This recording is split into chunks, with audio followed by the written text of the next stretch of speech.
Napoleon Hill Think and Grow Rich বই লেখার সময় ২০ বছর ধরে ৫০০+ ধনী মানুষকে পর্যবেক্ষণ করেছিলেন। Andrew Carnegie, Henry Ford, Thomas Edison, এদের সবার মাঝে তিনি একটি কমন বিষয় খুঁজে পেয়েছিলেন।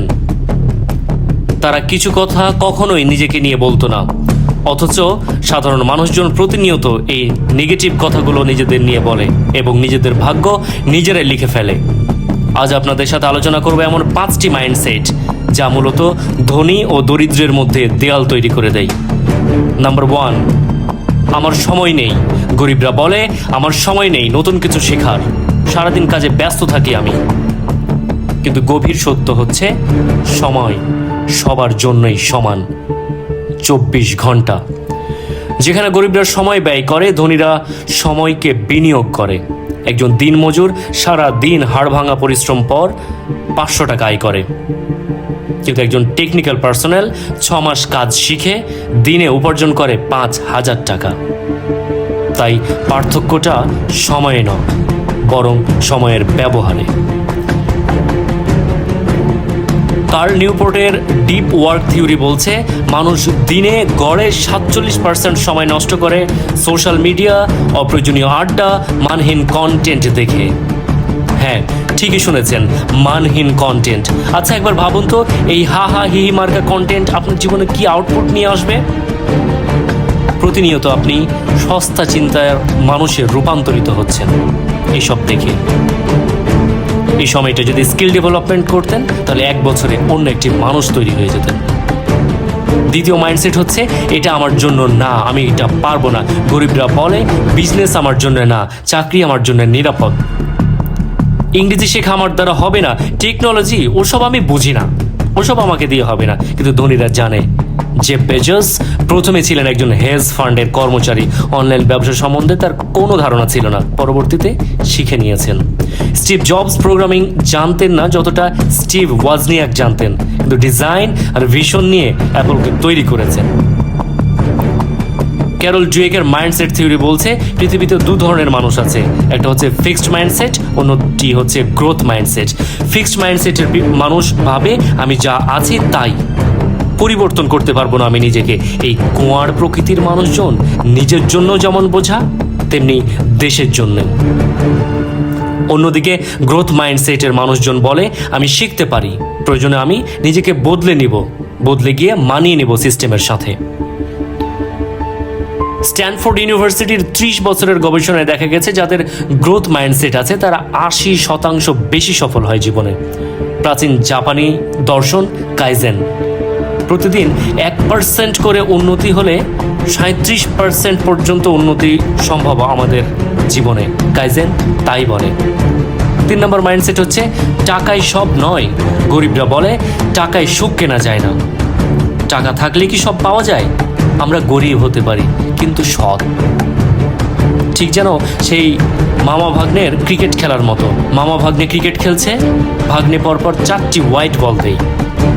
মামা বলে ভাগ্নে বল লাইনে ফেলো, তখন ভাগ্নে বলে মামা বল হোয়াইট হতে পারে কিন্তু লাইনেই পড়ছে। হাস্যকর।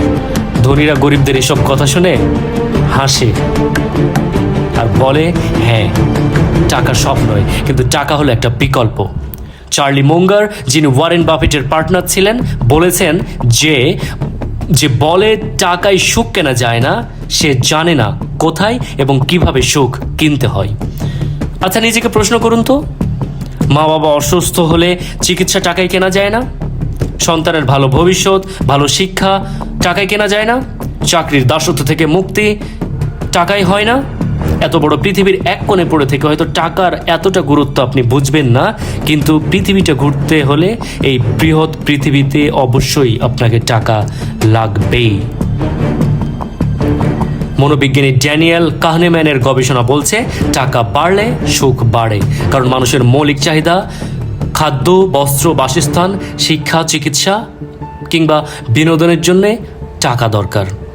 হ্যাঁ, টাকা সব নয়, কিন্তু টাকা ছাড়া অনেক কিছুই অসম্ভব।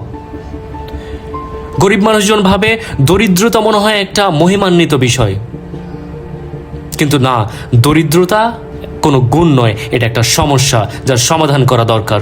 যে যত আগে বুঝবে সে ততই মঙ্গল সেটা তার জন্যে। 4 নম্বর মাইন্ডসেট হচ্ছে ভাগ্যে যা আছে তাই হবে।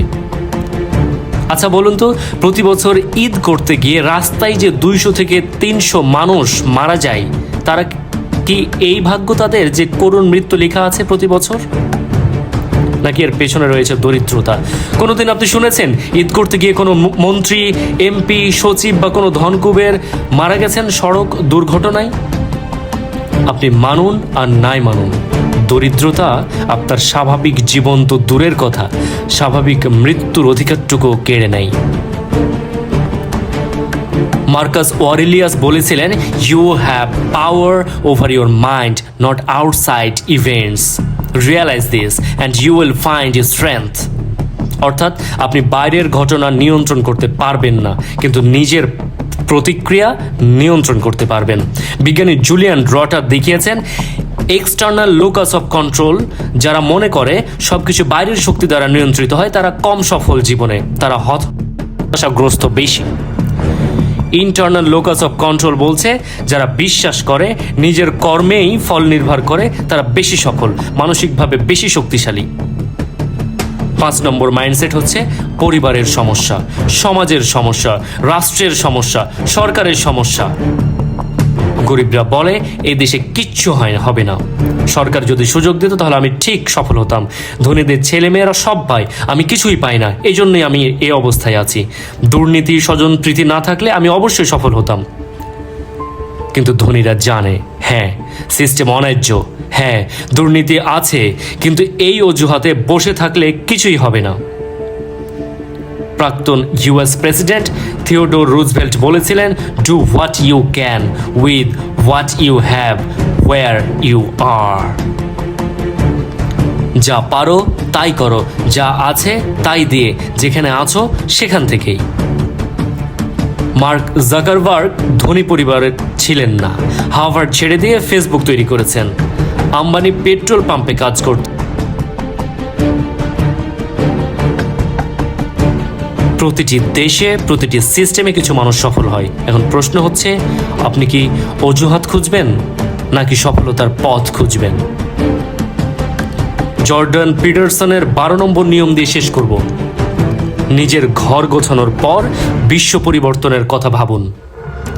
আপনি আজই সরকার পরিবর্তন করতে পারবেন না, আপনি আজই সিস্টেম পরিবর্তন করতে পারবেন না, কিন্তু আপনি আজই নিজেকে বদলাতে পারবেন।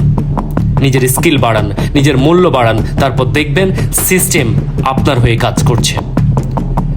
Don't be a slave of any system, brother, B the king of your own kingdom.